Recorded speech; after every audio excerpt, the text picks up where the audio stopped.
Alan was a jobless loser who craved to play the hardest video game there was. When he chooses the hell difficulty mode on a shady game to fulfill his craving, he gets reborn as a commoner in a world of magic and swords, and finds himself in a real-life game with no tutorial and no retries. Alan is a hardcore gamer who doesn't even know what grass is. He spends all his time playing games in his room like a proper degenerate, then cusses out the games for not being difficult enough. He starts craving a game that is more difficult than him getting a girlfriend and decides to search the net for the most difficult game ever, with the most horrible balancing. However, the moment he hits the search button, his PC screen suddenly changes into an ad for a game that never ends. The ad asks Alan to join them in a fantasy world of sword and magic, and in his confidence that there is no game hard enough to satisfy him, which is what my ex also used to say, he decides to give it a try. He first gets the option to choose the difficulty level of the game, and after easy, normal, and extra difficulty, he sees the option of hell difficulty mode. Alan confidently picks the hell mode, which comes with a warning that he will face so much despair that he will not even have the time or energy to regret his choice.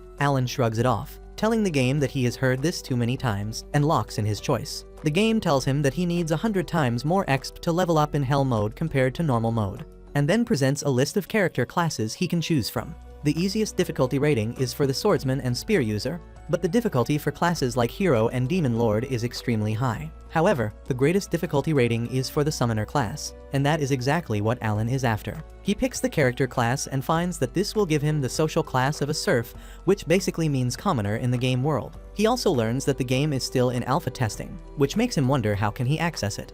But he is happy to become a game tester, so he accepts the terms and conditions. The moment he clicks the button, a bright light flashes from his monitor and Alan vanishes from Earth without a trace. The very next moment, he feels that he is in a dark and lukewarm ocean, and he starts enjoying the relaxing feeling. However, he immediately realizes that he should not be in any place that is dark and lukewarm, and things get even worse when he starts feeling things getting tight around him. He asks someone to take him out, and that is exactly what a woman in another world is doing. She pushes hard and pops the reincarnated Alan out of her womb, and he enters the game world from the lobby. He realizes that the game was not lying when it said it would take him to a world of swords and magic. But he still finds it hard to believe that all the Ice Guy anime he made fun of show real things. Alan can't say that out loud though, and he only keeps crying as his father holds him. And the game system welcomes him, saying that if he can overcome all the difficulties in his path, he will discover the principle of the world. 1 year passes since then and Alan completely owns the role of a baby despite being a 35-year-old jobless gamer inside. He can't speak yet, but he retains the memories and intellectual capacity of his past life, and he is really grateful for that. He has learned that his parents are serfs, and they live in a nameless village where they pay taxes to the local lord to do farming and stuff. His father in this world is Rodden, a hard-working family guy, and his mother is Therjum, a sweet woman in her late teens. Alan sees how romantic his parents are, and he knows that he will have some siblings soon. After having dinner one night, his mother puts him to bed and returns to finish her meal. And once he is alone, Alan decides to check out his stats. He summons the status window, but nothing happens, which is not a new thing. Alan is disappointed because no matter how many times he tries, he cannot make sense of how to use his summoner class, and he can't even summon his status window yet. Well, today is his lucky day, and when he half-heartedly summons the status window again, a book appears in front of him. He freaks out and screams loudly, causing his parents to come rushing to his room, so he immediately makes the book disappear before they can see it, and then pretends to be talking in sleep. Once they go away, he summons the book again that has his stats and details about his skills. He finds that he is a level 1 summoner with 2 skills called Summon and Create, that can level up the more he uses them. He also has some summons available to create, but right now he can only create H-ranked insects and beasts, and he feels that the difficulty level is really high for him. Suddenly, a random page in the middle of the book glows and opens. Alan is surprised when he finds a letter from Elmia, the god who created this world, apologizing for the delay in sending his grimoire that works as his status window. Elmia writes that since Alan chose a character class that is still under testing, they had to do a lot of paperwork to get his grimoire ready quickly. But now they hope he enjoys the game. Alan doesn't mind the delay too much, because he is more interested in exploring the game now that he finally has his grimoire. He returns to the summoning page and decides to summon some bugs. But no matter what kind of magic spell he tries to use, the bugs don't seem to appear. Alan decides to lock in because there are no tutorials in this game world, and he suddenly realizes that he might have to use the create skill before using the summon skill. He immediately proves his theory right by creating an insect card, but before he can summon it, he hears his mother approaching and pretends to be asleep. At this point, Alan is actually sleepy, and he decides to delay the summoning till tomorrow. The next day, while his parents are busy working, Alan decides to summon the bug he created last night, and small orbs of blue light fill his room before fusing together to take the form of a huge grasshopper. Alan is taken aback on seeing the huge bug, and he tries ordering it around. But it turns out to be a regular dumb bug that doesn't listen to anyone. Alan is disappointed and decides to check the bug's information in his grimoire. He finds that he can name the grasshopper, so he decides to call it Denka. He also finds that just summoning the grasshopper boosted his endurance and agility by 1 point. So he gets super excited and yells out loud. Derja comes to check up on him after hearing that, and when she sees the giant grasshopper, she freaks out and instantly crushes it under her feet. After a few days of experimenting with bugs, Alan creates and summons an H-rank mouse that buffs his HP and agility. It also doesn't listen to regular commands, but has an ability called Scurry that it uses to run in circles when commanded. Alan has also figured out that he can hold 10 summons at once, and the stats he gets from them stack, which makes him much stronger than any baby his age. One day, as his mom is playing with him after handling all her chores, his dad comes home covered in blood. Derja is horrified to see that, but Rodden tells her that it is the blood of the great boar that he and other villagers hunted. Alan is curious to see the wild boar, so Rodden decides to take him to see it. As Alan rides his daddy's shoulders, he gets his first glimpse of the world outside his house. Rodden shows him a flock of flying monsters and says that they signal the start of the fall season. He tells Alan to become like those birds that are free to fly everywhere, and sky is the limit for them. Alan falls asleep with all that inspirational bullcrap, and once they reach their destination, Rodden wakes him up to see the great boar. The monster is much larger than Alan anticipated, and an entire team is working to carve it up. Just then, a guy named Gerda comes there and tells everyone to clap for their champion Rodden, who was their MVP in today's hunt. Rodden gets a bit shy on being praised, so he quickly moves on to introducing his son to everyone. Gerda is shocked when he sees a 1-year-old baby acting so polite, and he answers all his questions about monsters. Alan learns that the Great Boar is a C-rank monster that needs a team of 20 people to defeat, and that becomes his benchmark to become stronger. After 10 months of training with his summons, Alan finally levels up and unlocks new features of his grimoire as well as new skills. He can now create G-rank summons and also fuse them together. The number of summons he can hold at once has also doubled, and Alan acts smug because now he can double his stats quickly. The grimoire can also read his thoughts and note them down, which is another plus point. But he doesn't have much use for that. He wants to fuse some summons together, but he needs more mana for that. So he finishes dinner quickly and returns to his room. With his mana maxed out, he tries fusing 2 mice, but the grimoire tells him that he doesn't have enough mana for that. The same thing happens when he tries to create a G-rank summon, and Alan curses himself for choosing this hell mode. Time passes quickly, and Alan is 3 years old now. His maximum mana capacity has increased, allowing him to summon G-rank creatures and also fuse them. He fuses a G-rank insect with a G-rank animal, creating a G-rank bird that is smart enough to obey his commands and has the ability to perfectly mimic human speech. His G-rank insect summon is actually a frog, which shows that the author of this story failed his biology class. The frog has the ability to provoke enemies to attack it, while the G-rank mole can dig huge holes. Alan thinks that all his G-rank summons can be quite useful to defeat enemies, but his summon beasts are still a bit dumb, and he knows that he can't go into actual combat with them just yet. Suddenly, he hears a familiar voice and realizes that it is the dreaded time of the day when his friend Krina comes to play with him. She makes both of them pretend to be knights and fight a duel with wooden swords, and despite having his agility bumped up by his summon stats, Alan can't keep up with the pink-haired brat, who swings her sword like a pro. He doesn't even get the time to hold his ground, and Krina shatters his sword with her ruthless attacks. By the end of the day, Alan is lying on the ground, exhausted and defeated, and when his parents come home, Krina takes her leave. Alan also gets back up and takes some of his pregnant mom's grocery, and they head home together. During dinner, Alan suddenly asks his parents if he can help them with harvesting potatoes because Derja can't work much in her condition. His parents are shocked by this, but Alan assures them that he is strong, so he can help them a lot. Rodden and Derja tell him that he is a kid, so he should not be helping them with farm work just yet. They tell him that he will have to do it one day eventually. Until then, he should enjoy his childhood playing with Krina. Alan realizes the reasons behind his parents' concern quickly. Since they are stuck in the serf class forever, they think he will become a farmer like them on growing up, and they wouldn't want their 3-year-old son to do such a hard job. He decides to respect their wishes. But then Derja remarks that she has recently noticed him throwing rocks at the tree in their backyard. She wants to know why he is doing that. And Alan declares that he is training to protect his mother from the dangerous monsters that lurk in the forest.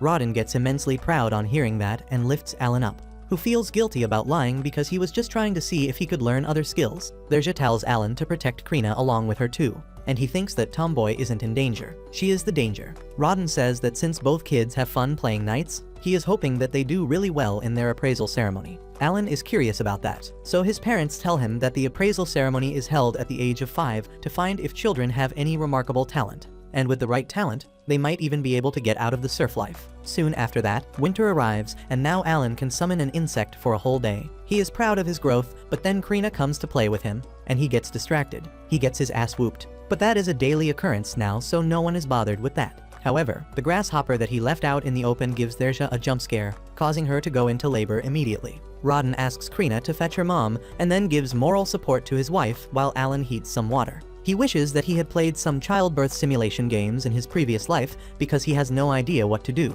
But luckily, Krina arrives with her parents Matilda and Gerda just then. Matilda immediately takes charge of the situation and kicks the men out of the house. After a long night of labor, the men wake up to the sounds of a crying baby, and they run inside to find that Alan has a baby brother now. Thersha asks Rodden to name him, and he names the boy Mash. Everyone is happy about that. But then Thersha realizes that her husband named the boy after a monster. He gets nervous about that, but Thersha starts laughing, easing the tense atmosphere. Alan feels strange at this and thinks that in his previous life, he was a jobless, bitchless loser, and in this life, he wants to clear this game and become the strongest player in this world. He is enjoying the family aspect as well, and somehow hopes to uplift his entire family out of serfdom. A couple years later, Rodden takes Alan to the nearby village with him, and the young Alan is curious about the appraisal ceremony where they are headed to. Rodden tells him that the appraisal ceremony is a special event in which everyone participates, from the lowest ranked serfs to the highest ranked nobles, as soon as they turn 5 years old. If someone has a good talent, they can rise above their social class. But there is a huge competition for that.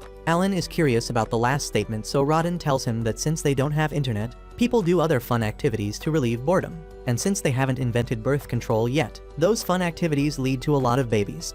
A lot of kids are turning 5 this year, including Alan and his best friend Krina, who is also heading to the village with her dad. They soon reach the huge village where commoners live, and Krina wants to awaken as a swordsman so that she can become a knight. Meanwhile, Alan's only focus is on the village that is far more prosperous than theirs. He notices that the commoners in this village are hygienic and well-groomed, and compared to them, the serfs look like a bunch of homeless junkies. He is surprised that they are letting serfs and commoners go to the appraisal ceremony together. But he can clearly see that nobody in this village likes the serfs. Soon, they reach the church, where the priests welcome the kids and their parents, saying that the gods give equal opportunity to kids when they come to this world. They begin talking about the legendary heroes of their country that were born as serfs. And now Alan finally realizes how the social classes and character classes of this game are tied. With that, the priests take everyone inside and stop in front of the altar. Alan notices the statue of the god of creation, Elmia, who sent a letter to him the other day. The priests then call the chief of the village forward with his son to start the appraisal ceremony. They tell the boy to place his hand on the crystal ball, and his stats will be displayed on the black rock behind them. The bowl-cut blonde goes ahead and nervously puts his hand in front of the crystal ball, and the black rock displays all his stats just like Alan sees in his grimoire. Bowl-cut boy has below average stats on everything except intelligence and luck, and he has the talent to be a merchant. Daddy Bowl-cut is overjoyed to learn that his boy has a talent, and Alan can't understand what the fuss is about. His grimoire pops up to tell him that not everyone has a talent, and he realizes that having a talent at all is a great achievement. He feels lucky that no one else can see his grimoire, and compliments the devs for this feature. Soon after that, other children start getting appraised. One unfortunate boy has no talent, but his dad still hugs him. Unlike my dad who disowned me when I failed a test. The next boy after him has the talent to be an axe user, and he is the first kid of the day to get an A on his stats. All the kids get appraised after that, and at the end, only Krina and Alan are left. The priests go with the policy of ladies first and call Krina ahead. She excitedly runs to the crystal ball, and as soon as she places her hand in front of it, it emits a blinding light. Her stats get displayed on the stone monument, and the priests are left flabbergasted because Krina has the talent to be a sword lord with S-rank attack power. Her dad is delighted at the idea that his daughter is going to pull his family out of serfdom for good, and Alan thinks that now it makes sense why she is so incredibly strong. Finally, it is his turn to get appraised, and the crystal ball glows very softly once before shutting down and then exploding into a light even brighter than Krina's. Alan is excited, thinking that his parents will know how awesome he is now. But his dad turns to the priests because he can't read. The priests sadly tell him that his son has no talent, and Alan calls that AI. He runs to the stone monument and finds that all his stats are E-ranked and his talent is just a CAPTCHA code or something like that. Alan starts cussing the devs for making spelling errors in something so important. But then he feels his dad's gentle hands on his shoulders, telling him that they should return home. His parents accept the fact that their son is talentless, and they tell him that it is not a big deal because they will always be proud of him. Alan feels happy to be born in such a loving family, even though they are too broke. Later that night, he begins thinking that his stats must be capped at E rank because he chose the hell difficulty mode. While others would lose hope at this, Alan only gets pumped up, because he always wanted to play a game that would make him cry with its difficulty levels. However, he is still not over the text glitch in his talent column and decides to write bad reviews for the devs. The next day, Alan heads to Krina's house with his parents and notices his dad looking irritated for no reason, even at the party thrown by Krina's parents. He keeps sulking and pouting, and Gerda seems to be irritated by him as well.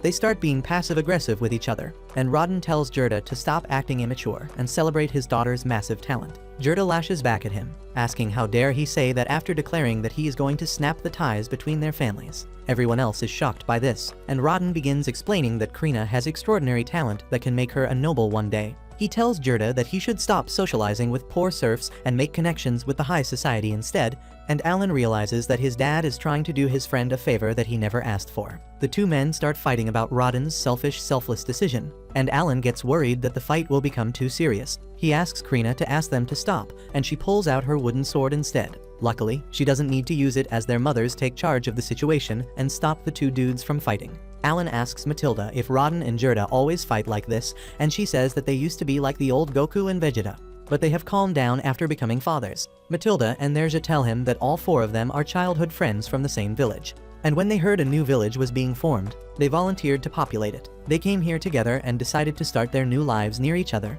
and even built their houses at the same time. Talking about the past helps Rodden and Gerda forget their fight, and they decide to enjoy some nice alcohol instead. The next day, as Gerda is working with the villagers, someone comes to tell him that the knights have come to see Krina. He immediately rushes home and finds that a lot of people have gathered together in the commoner village, including the axe user boy. He gets mad at Alan for no reason and says that talentless losers should not be here. Krina stands up for Alan, declaring that he is here because he is really strong. The boy refuses to believe her and starts pointing fingers. Krina almost bites his finger off, but her dad pulls her back before she can create a ruckus. Just then, the village chief tells everyone to behave because the knights are here. Everyone makes way for the knights, led by Daddy Zenoff, who is a sword master. Krina is really excited to meet real knights, and before talking to her, Zenoff summons the village chief. After some small talk, Daddy Bowl Cut calls Krina and Gerda, who run to see the knights. Alan recalls how they started playing as knights 3 years ago, and now Krina might be taken away to become a real knight. He already starts feeling the bittersweet nostalgia of saying goodbye to his only friend.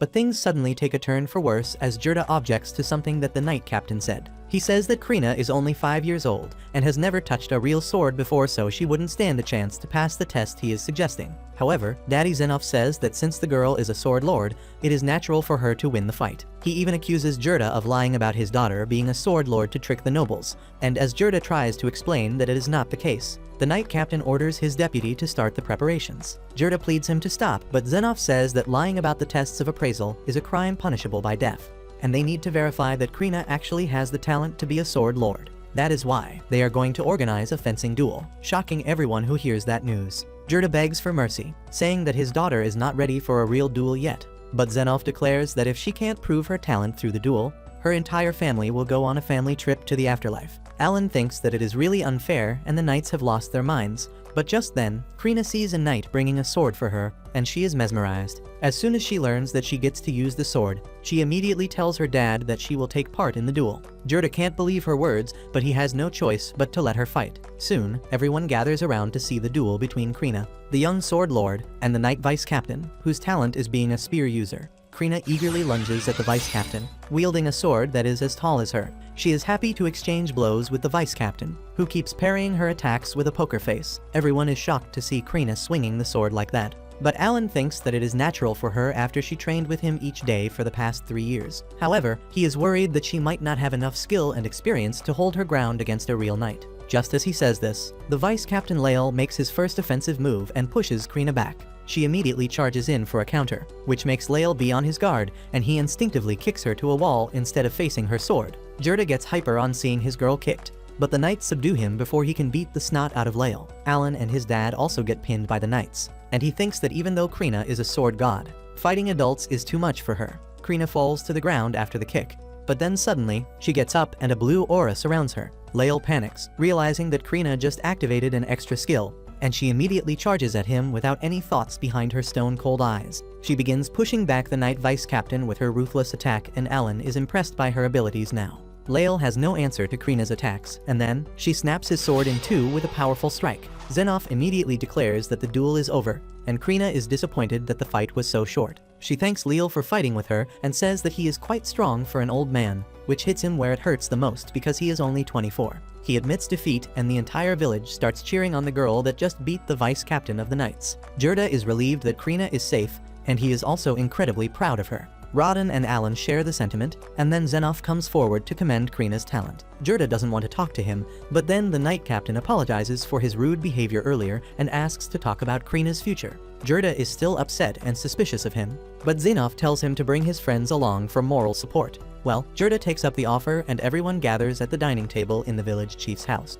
The axe user boy and his dad are there too, and Alan thinks that he doesn't want to get lost in the Sword Lord's dust. Xenoph starts talking and says that he is glad that a Sword Lord was born in this village, but Gerda is still mad at him. However, he forgets all his rage when Xenoph tells the chief that their village will now be called Krina Village in the honor of the young Sword Lord. The knight captain then continues his monologue, saying that 3 years ago, a baron's son was found to be a sword lord. He was hired to serve the king but seemed weak, so they reappraised him and found that his talent was that of a normal swordsman. They also found that a lot of nobles had lied about their talents, which led to the policy of testing high-stakes talents thoroughly. He once again apologizes to Gerda for putting his daughter through a trial, and now Gerda understands the reasons behind it, so he decides to let it go. Xenoph asks him to continue raising Krina as he has done till now, and when she is 12, she can join the academy and become a knight serving directly under the king. The axe user Dagora asks Xenoph if he can also become a knight if he joins the academy, and his dad immediately begins explaining how his son is an axe user and he wants to become a knight too. Xenoph affirms and says that soon, a tutor will be dispatched to this village, and tells the boy to work hard to join the academy. Alan just observes everyone while stealing fruits from the table, when Krina says that they will go to the academy together. Dagora immediately says that dumb and talentless kids won't go to academy, so Krina starts fighting with him again. Xenoph is curious about the boy now, so Gerda introduces him and Rodden to him. The old knight immediately gets up to pay his respects to Rodden, the boar slayer, but Rodden is surprised that a knight captain knows his name. Xenoph explains that the baron of this region loves the boar meat they supply him in winters, and he has also heard stories about Rodden, who is the MVP of their hunts. He praises him on the behalf of the baron, and Alan realizes that his dad is really cool. They walk home after that, and Rodden tells Alan that even ordinary serfs like him can be recognized if they work hard. He tells Alan to be proud and work hard because he has his genes. Alan happily pulls out the fruits he smuggled to show his dad, and turns out he really has his genes because Rodden also stole a couple of them. Soon after that, Alan begins screaming like his sausage got stuck in his zipper,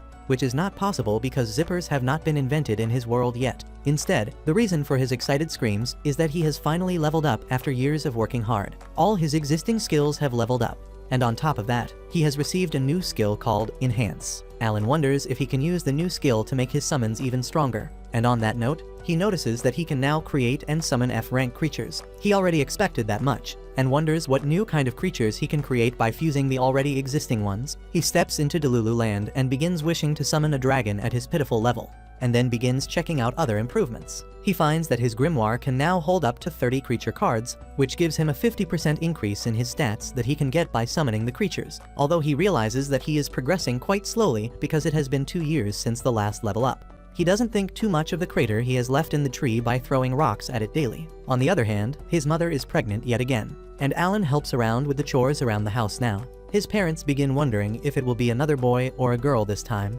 and Nercia hopes that it is a girl because then she gets to name her. Just then, Alan finds that his mana is full again, and he opens his grimoire to find another letter from the god of creation Elmia. He speaks the god's name out loud, and that earns him a sharp rebuke from his dad, who tells him not to take the god's name in vain. Alan doesn't want to hear his full lecture, so he distracts everyone by saying that the old scar on Rodden's arm has vanished. Rodden tells him that it is because he passed the trial of the gods during the boar hunt earlier. Alan is curious about that, and Rodden tells him that the trial of gods is a special event that sometimes happens when they hunt. They feel a sudden burst of energy and their wounds are completely healed. Alan realizes that what his dad just described is the process of leveling up, and the NPCs of this world call it the trial of gods. He thinks that his dad must be at a pretty high level because he is a veteran boar hunter, and compared to him, he is still stuck at level 1. Even though his summon skill has leveled up twice, Alan knows that he needs to hunt monsters to level up, But the problem is that unless it is for hunting, serfs can't leave their villages without permission. So he decides to soft launch his idea and says that it would be so nice to go hunting. Rodden, however, instantly shuts him down, saying that hunting is a dangerous activity, and kids should be nowhere near the forests. Well, Alan is disappointed by that, but later that night, he decides to check what is in the letter the devs sent him. As he expected, the devs have fixed the text glitch where his summoner class was not displayed at the Black Monument in the appraisal ceremony. Not only that, the devs have officially sent a divine oracle to the Pope so that he can be aware of the new job class, and now it will be shown properly in the future. On top of that, they have also addressed the issue about all of Alan's skills being stuck at E because the normal calculation method uses the growth rate to calculate one's potential. The devs have sent him a special potential display page that doesn't depend on the growth speed, and Alan checks it to find that he has pretty high stats on all fronts, except for attack and endurance. He has S rank on mana and intelligence, which makes sense for a summoner, but because he has chosen Hell mode, reaching his potential would be next to impossible. However, Alan is never afraid to grind, and he immediately decides to try his enchant skill on a grasshopper monster. He finds that the skill boosts the stats of his summoned creature, but has no effect on his stats. He then summons the boosted grasshopper that glows golden for a second, but just after that, his mom comes there and squishes it under her feet. The next day, Rodden leaves for a hunt and Alan finishes the household chores before getting on with his experimentation. He tries all combinations of existing creatures to create new ones, but he only succeeds when he fuses bugs with birds. The result is a grass-type creature somehow, and this logic is even stupider than Goku and Luffy combined. Anyway, Alan is eager to see what buffs the grass-type summon will give him, and he is super happy when he finds that it boosts his mana capacity, allowing him to perform even more summons and fusions. Alan is excited because this can help him grow much faster, and he immediately summons the creature, which is an apple with sticks for arms and legs. Alan realizes that the living apple is not built for combat either and checks that its special ability is called Aroma. He commands the apple to use the ability, and it suddenly sinks into the ground before creating a tall sapling that smells really sweet. Alan thinks that it is a pretty shitty ability to have, but his mom seems to love the aroma, so he decides to leave the sapling there. Later, Krina comes over to practice with Alan again, and even though he gets his ass kicked like usual, she notices that he has become a little better. Alan knows the reason behind this is his sword mastery skill that has reached level 3 after practicing with Krina daily, and on top of that, he now has more stats from his summoned creatures. After she leaves, Alan begins throwing rocks at the tree in his backyard, and he feels burnt out mentally because he has not leveled up even once yet. He also has to look after his younger brother Mash and help with the chores since his mom is busy creating more workers for the village, and he doesn't think that his stone throwing training is worth it. He has also created a small patch full of apple tree saplings, because its sweet scent reduces the mana recovery time by 6 hours. Later at night, Alan and their Sia eagerly wait for Rodden to return home, and they get worried because he was not supposed to return early tonight. Suddenly, they hear a commotion outside the house and find the villagers carrying an injured Rodden on a wooden board. Alan and their Sia run outside to help the villagers bring Rodden into the house, who is terribly injured with a huge wound on his stomach. Jurda says that Rodden took a boar fang straight to the gut, and if they didn't have a rare medicinal herb, he would have died before reaching home. Their Sia asks how did he have the medicinal herb, and Jurda says that the Knight Captain gave him some cold coins the other day as an apology for how he behaved with Krina, and he used them to buy the herbs. Other villagers suddenly join the conversation, saying that it is the fault of the commoners that Rodden got injured, and they are ready to settle the matter in their own way. Just then, Mash comes there on hearing a commotion and begins crying, so Alan takes him back inside to sleep. Jurda also tells the villagers to get some rest and not start any fights, while he stays behind to watch over his best friend. Alan approaches him and meekly asks if a commoner is really to blame for his dad's injury, and Jurda affirms. He says that a few days ago, the village chief asked them to let commoners join the boar hunts, because boar meat is really precious, and even though most of it goes to the baron, the remaining meat is split between the hunters. The commoners can only get it by trading essential items for meat, and they never volunteer in the boar hunts because they are a bunch of wimps who know they can't handle a giant monster. However, this time was different because after they heard Knight Captain Zenoff praising Rodden as a hero, they thought that the commoners would be safe with him around. Jurda says that neither he nor Rodden were in favor of letting the commoners join the hunts, but they could not refuse an order from the chief. To make things worse, a lot of commoners didn't take practice seriously because they didn't want to take lessons from serfs who are a lower social class than them. Then, on the day of the hunt, they gave the commoners the job to keep the boar distracted while everyone attacked. But they didn't have the balls to do even that, and they ended up dropping their weapons and running.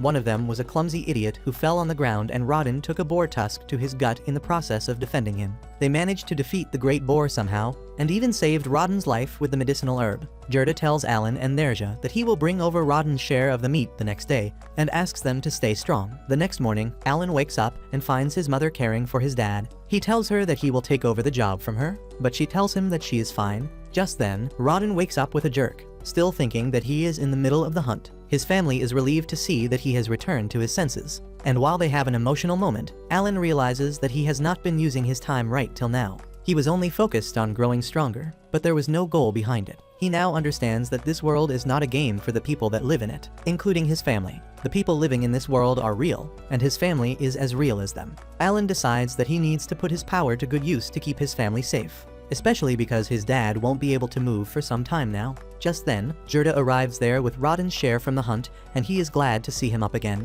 Gerda tells Rodin not to worry about anything and just focus on getting better, because the rest of the villagers will cover for his family this winter. Suddenly, Alan speaks up, asking his dad's permission to take up his jobs to help his family. He starts working the same day, starting by drawing water from a well, and then carrying heavy buckets that even an adult would struggle with. Everyone is shocked to see how Alan seems to be built different. But he has just decided to pull out all the brakes. He has maxed out his physical strength through his summons because that will let him help his family the most. And he is not worried about the attention it will get him, because they already have Krina to distract the outside world. After delivering water to his house, he goes to the fields to learn how to harvest potatoes from Gerda. Gerda tells him to use both his hands to uproot the potatoes, but Alan starts flexing by pulling out an entire bunch with just one hand. He claims that he gets this strength from his daddy and works hard in the field, harvesting all the potatoes in one day. Later, he stares at the harvested potatoes, thinking how unfair it is that the Baron gets to claim over half the potatoes the serfs cultivate.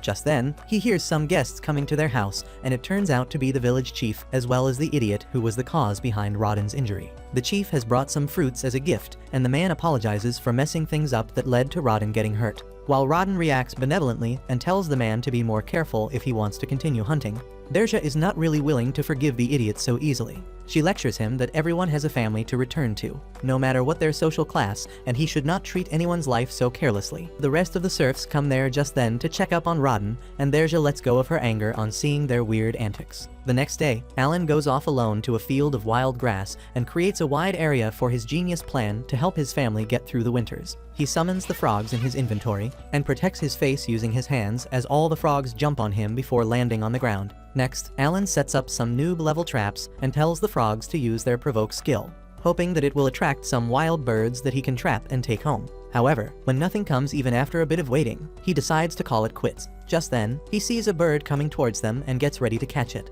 But then he realizes that it is not an ordinary bird, but the B-rank monster called Alba Heron. The monster destroys the traps without even thinking, and then defeats the frogs one by one. Alan realizes that he is no match for a B-rank monster and starts fleeing. But then his status window pops up in front of him, and he thinks that after boosting his physical stats to the limit, he should be able to take down this monster. So he decides to fight back and immediately throws a stone at the monster's head, before charging ahead and hitting it with his sword. The monster hits him back, but then Alan summons a pack of dogs that bite the monster and keep it engaged. However, that doesn't last long either, as the bird monster quickly defeats all of them and Alan goes back to fight with his sword. The monster hits him again, and he takes more damage this time because he has lost a bunch of buffs after his summons were defeated. He feels too weak to even stand up, and then the monster bird attacks him again. Alan somehow blocks its attack with his sword, but he feels that this might be game over for him. Alan wonders how can he survive the monster's attack when he suddenly has an idea that he has not actually tested out before. He summons the latest bug-type summons he had created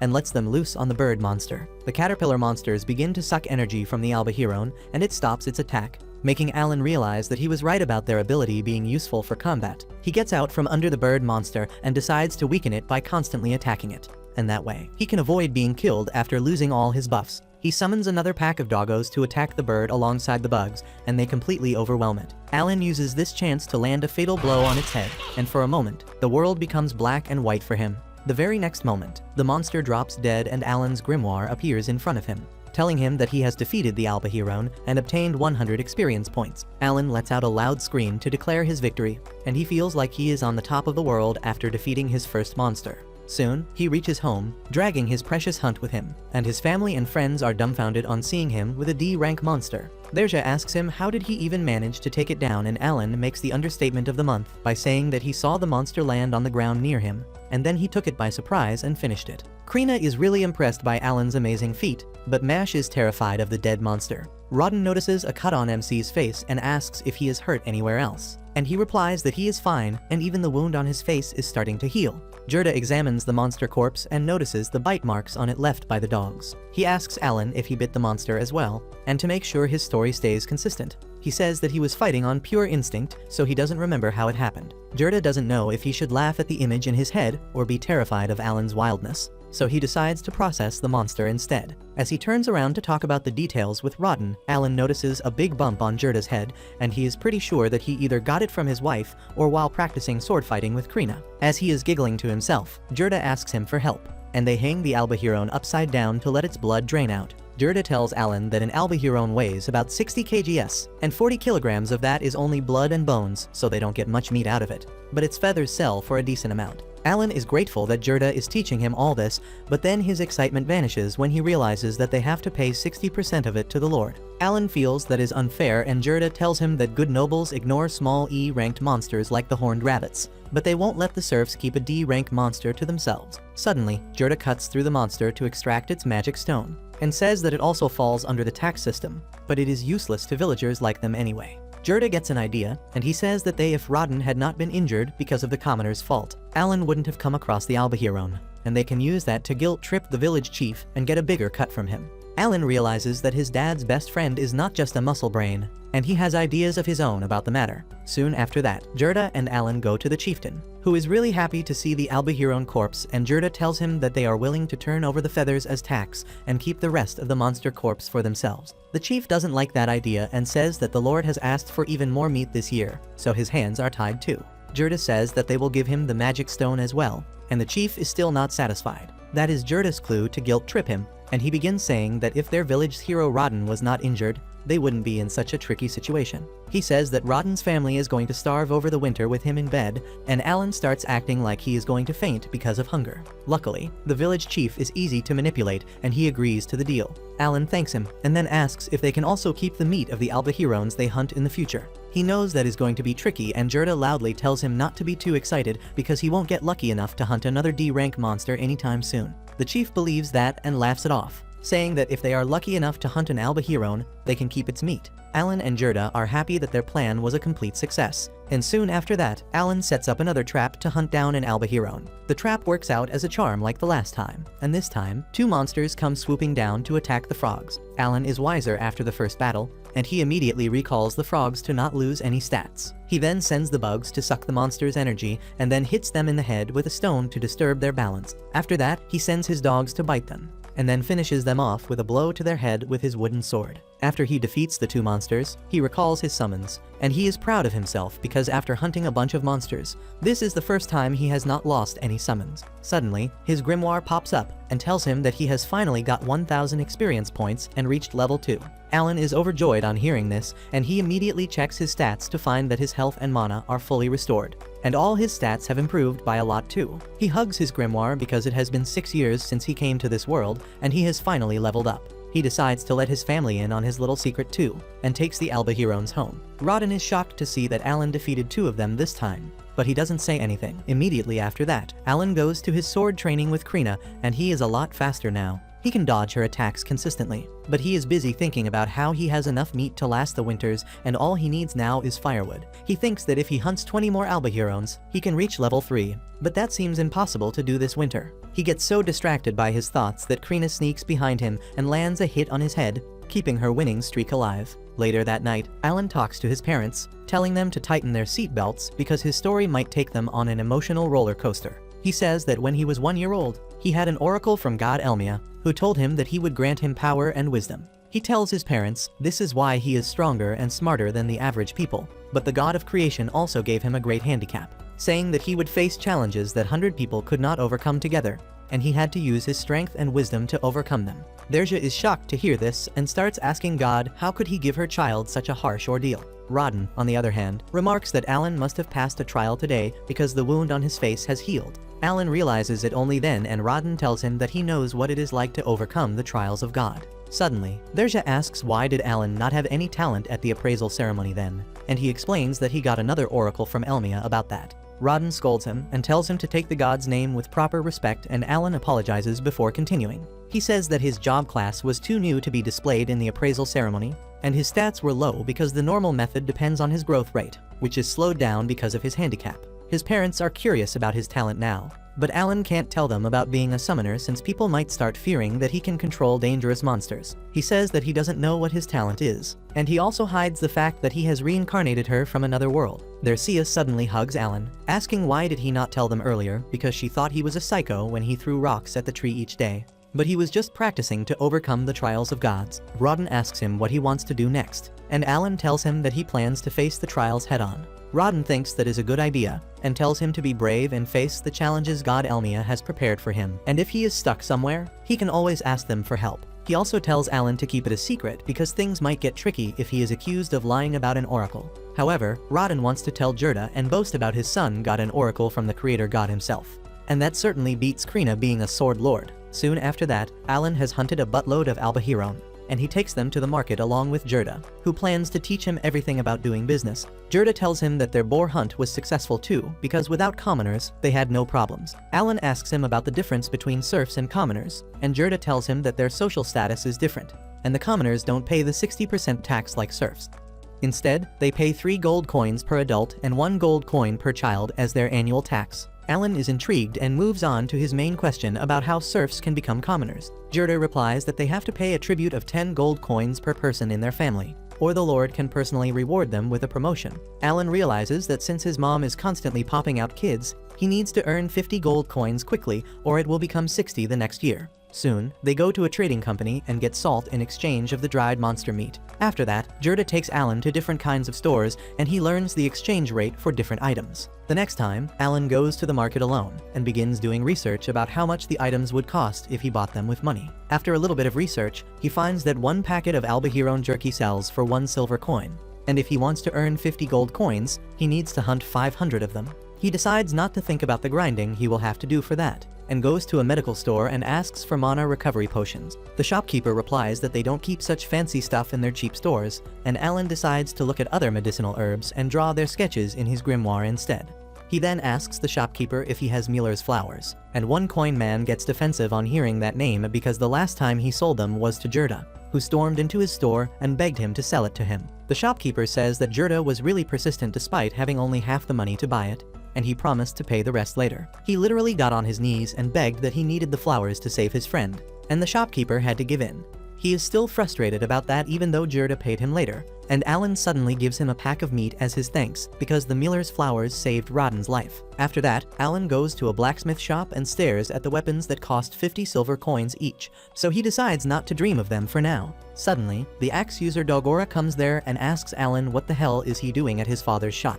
Alan doesn't want to bother with the rude brat, so he tells him that he was just looking and walks off. However, Dogora punches him for no reason and tells him to become his minion just like Pal, the chief's son. Alan decides to fight back to keep Dogora in check from the beginning. He puts his luggage on ground and points his wooden sword at Dogora, asking him to get whatever weapon he wants so that they can fight fair and square. Dogora runs to get his baseball bat while Alan and Pal greet each other, and as soon as he returns he starts swinging his wooden bat. Alan easily dodges and blocks his attacks, and he can tell that Dogora has the attack power of an axe user, but he is nothing special compared to Krina. Alan rushes towards him and disarms him with a swift strike, and Dogora falls on the ground after being defeated. Alan uses this chance to aura farm like a slick samurai and tells him that he will be back to trade at his shop someday. Soon after that, Rodden starts feeling better and gets ready to work again. A few months pass, and Dogora becomes a regular visitor to Krina's house that has become a training ground for all the kids. Pal is there too and Mash practices with Krina, who is taking it super easy on him. Alan realizes that his brother might have the skills to become a spear user, and while he is distracted, Dogora decides to land a hit on him. However, his movements are still too crude and Alan only dodges him to make him fall on the ground. One night after that, as Alan is watching his baby sister fall asleep, Rodden and Gerda come home and they look really worn out. Dercia asks them what happened, and they tell her that the Baron has ordered them to hunt 15 wild boars this year instead of 10, and that is why they have let commoners join them again. Sia asks who the hell thought that is a good idea after Rodden got injured, but they can't refuse it because it is an order from the Baron. What is worse, they have to hunt 20 boars the next year. And if they can't do that, the Lord is ready to bring in more serfs from other places, which is bad news for the village because serfs who can't hunt will have their land taken away from them. Rodden says their only option is to go on hunts more often because they can't trust the commoners, even though this method is also risky. Suddenly, Alan says that even if they go on hunts more frequently and meet the quota, it will keep on increasing until they have to bring serfs from other places or let the commoners join. He says that letting the commoners join them is a good idea, and even though Gerda tells him to be silent when adults are talking, Rodden asks him what he is suggesting. Alan says that he was blessed with wisdom by the gods, which basically means his experience from playing countless games. He is confident that he can turn even the most useless noobs into strong players and asks Rodden and Gerda to leave the commoners to him. But that's where this video ends. Remember to like and subscribe to the channel. Thanks for watching, and I'll see you next time.